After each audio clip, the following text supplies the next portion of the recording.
नमस्कार, हमारे YouTube channel BHU study capital में आपका स्वागत है।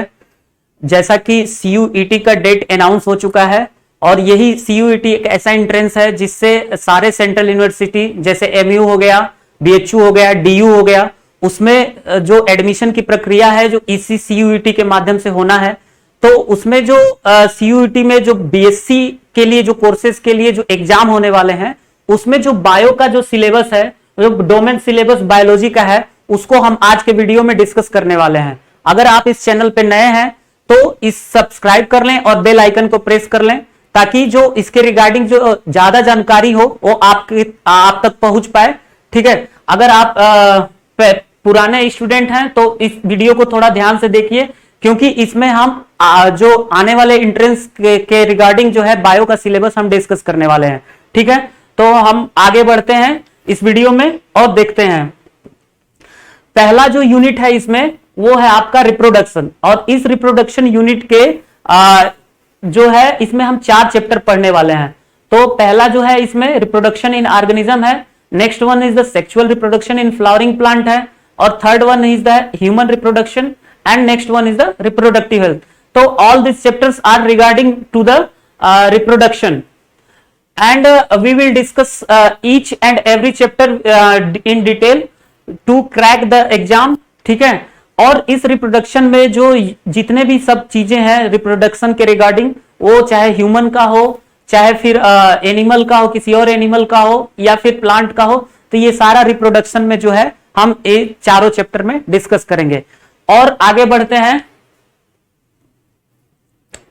नेक्स्ट है हमारा यूनिट सेकेंड। इसमें है आपका genetics and evolution. Genetics and evolution में मेनली जो जेनेटिक इनहेरिटेंस होता है उसके बारे में पढ़ेंगे, वेरिएशन, डीएनए, आरएनए, ये सारी चीजें जो है उसमें आता है। फिर उसके बाद इवोल्यूशन आता है। इवोल्यूशन जो इवोल्यूशन में हम सेक्सुअल रिप्रोडक्शन के थ्रू कैसे इवॉल्व हुआ, कैसे किसी ऑर्गेनिज्म का इवोल्यूशन हुआ, कैसे किसी एनिमल का इवोल्यूशन हुआ, प्लांट का इवोल्यूशन हुआ, ये सारी चीजें पढ़ेंगे।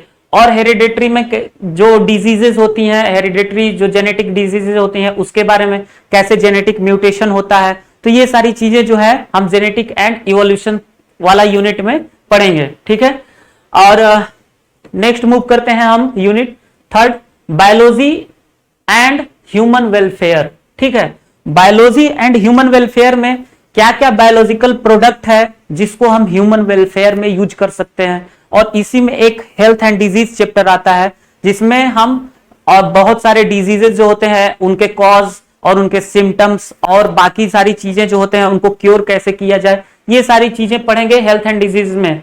Improvement in food production, improvement food production में जैसे कि अभी जो फूड प्रोडक्शन हमारा है उसको कैसे बढ़ाया जा सकता है, कैसे मतलब कम हुआ, उसके रीजन क्या है कम होने के, तो ये सारी चीजें जो है हम इंप्रूवमेंट इन फूड प्रोडक्शन में पढ़ेंगे। ठीक है, नेक्स्ट है माइक्रोब्स इन ह्यूमन वेलफेयर।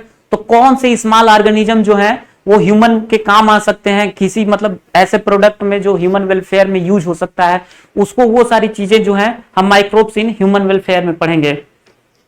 ठीक है, और नेक्स्ट है आपका biotechnology and its application. Biotechnology नाम से ही मतलब लगता है कि बायो प्लस टेक्नोलॉजी को यूज करके हम कुछ बनाते हैं, तो वो बायोटेक्नोलॉजी के अंडर में आता है। तो इसके रिगार्डिंग हम टेक्निकल फिजिक्स के थ्रू जो मिक्स करके जो बायोटेक यूज करते हैं, जिसको हम ह्यूमन वेलफेयर में यूज कर सकते हैं, तो वो सारी चीजें जो है हम बायोटेक्नोलॉजी के अंडर में पढ़ेंगे।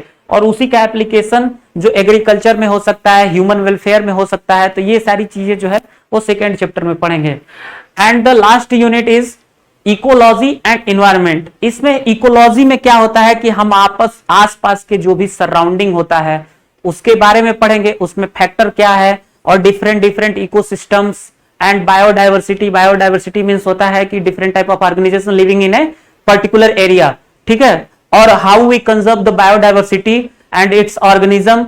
And next one is the environmental issue. In environmental issue we will going to be study different type of the waste product, और कहां से उसका पॉल्यूशन होता है, कहां से प्रोड्यूस होता है, कैसे उसको प्रिजर्व किया जा सकता है, कैसे उसको प्रिवेंट किया जा सकता है, तो ये सारी चीजें जो है एनवायरमेंटल इशू में हम पढ़ेंगे। ठीक है, तो ये जो है पूरा ये लास्ट यूनिट है।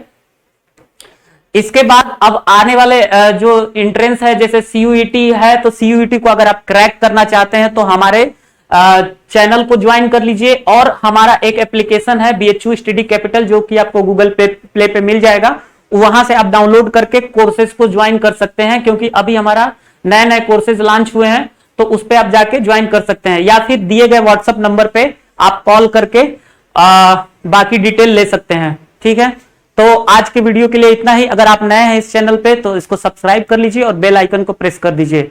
आगे जानकारी आपको इसी चैनल पे सीयूईटी के एंट्रेंस के रिगार्डिंग मिलती रहेगी। धन्यवाद।